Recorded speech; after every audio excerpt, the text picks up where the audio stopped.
Hello everyone. So here we will see the next video about introduction to operating system.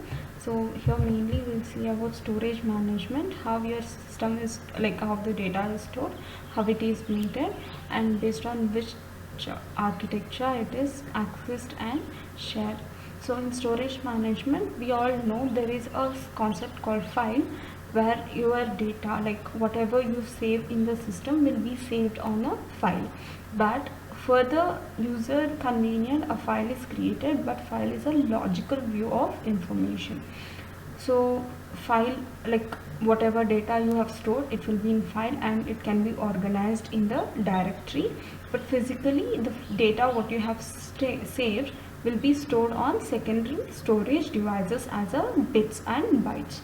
So to maintain the data, we call a file as a logical view of an information that is stored, and to maintain the file, to organize it in a regular, like in a proper way, we use directories.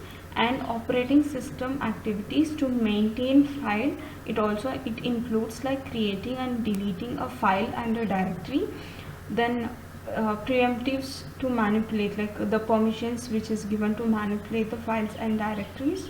Mapping files to a secondary storage, what are the data which is access to the file. Like if you have a file name called new and that data is stored in some KBs, which may not be in it may not be in continuous way also. That is how secondary storage devices, data will be shuffled and stored, but operating system has to map it to a single file which has saved. Like if you have kept a video in a file called new video, then all the data to be kept made visible to the user, that the data is stored in that file name called made video or new video.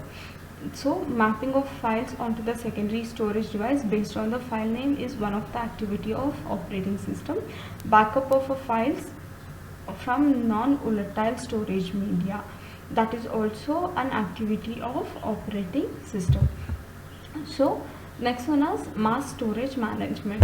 So we know logical view has to be maintained. Like for the maintenance of logical view of a system, there is a mass storage device which can store all the data of this user, that also to be maintained. That is one more activity of operating system, to maintain the mass storage unit.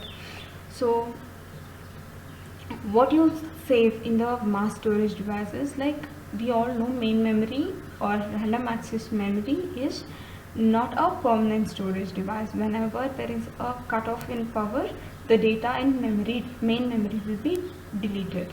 So to keep the data for longer period of time, we go to the secondary storage devices or mass storage devices.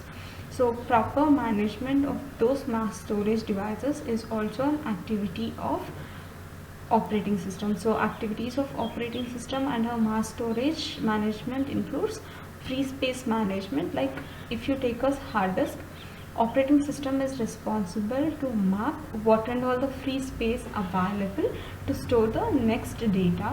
Next one is storage allocation, how, like what method is followed to allocate the data and how.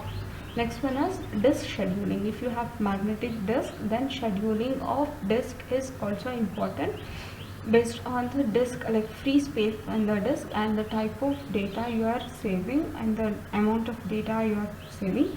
And based on the disk scheduling algorithm, disk scheduling activity is also maintained. So we know how the data is stored from the hard disk or secondary storage device, and when it is executed, it has to reach till CPU or to the hardware register, which is the end point before your CPU. So hard disk, consider data is stored in hard disk. So main memory will send the request to the hard disk and it copies the data, means it locates the address bit of A in the hard disk and copies the data to main memory. Once main memory is main memory is having the data, then cache can access the data from main memory. And once the cache is having the data, then hardware register can save that instruction or that single instruction or data in the hardware register, so that CPU can access it at the time of processing or execution. Next one is input output system. So operating system is also responsible for maintaining input output system. So main purpose of operating system on hardware devices is it hides the peculiarities of hardware devices and makes clear for the user to access them.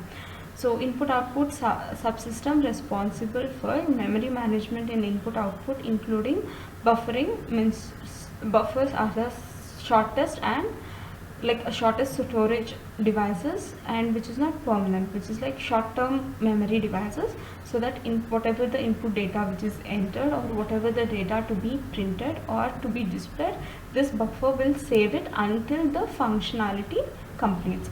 Next, caching is a fast memory used for execution. Then there is a memory management called spooling, where if there is an operation which is overlapping, like input operation and output operation are overlapping, spooling functionality is used to resolve it.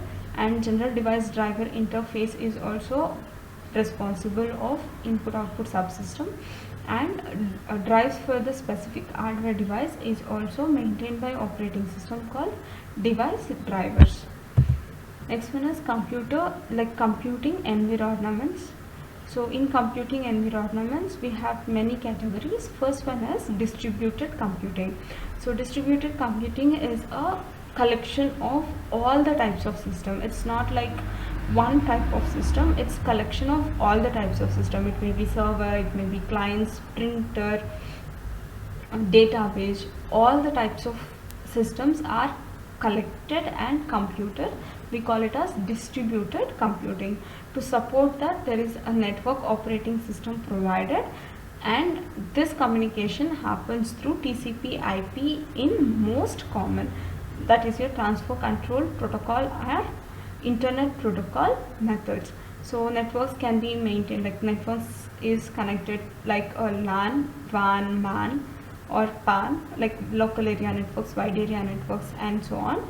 And network operating system is provided to maintain them. Communication scheme allows the system to exchange the messages, and based on the exchange of messages we can feel that like it creates an illusion that all the system makes, all these distributed components make as a single system.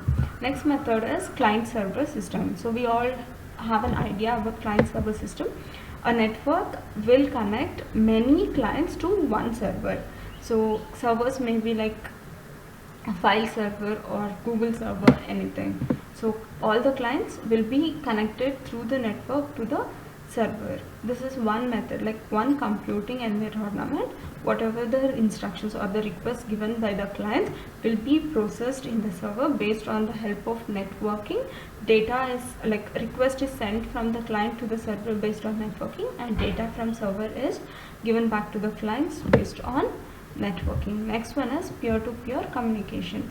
Here peer-to-peer communication is similar to distributed system, where there is no client and server method here. Each system, whenever it requests for data, acts as client, and each system, whenever it has data and serving for other system, acts as server. So each system is responsible for receiving the data and sending the data. Based on the situation, it acts as both client and server. Example of peer-to-peer system is our movie torrents or like BitTorrents and all.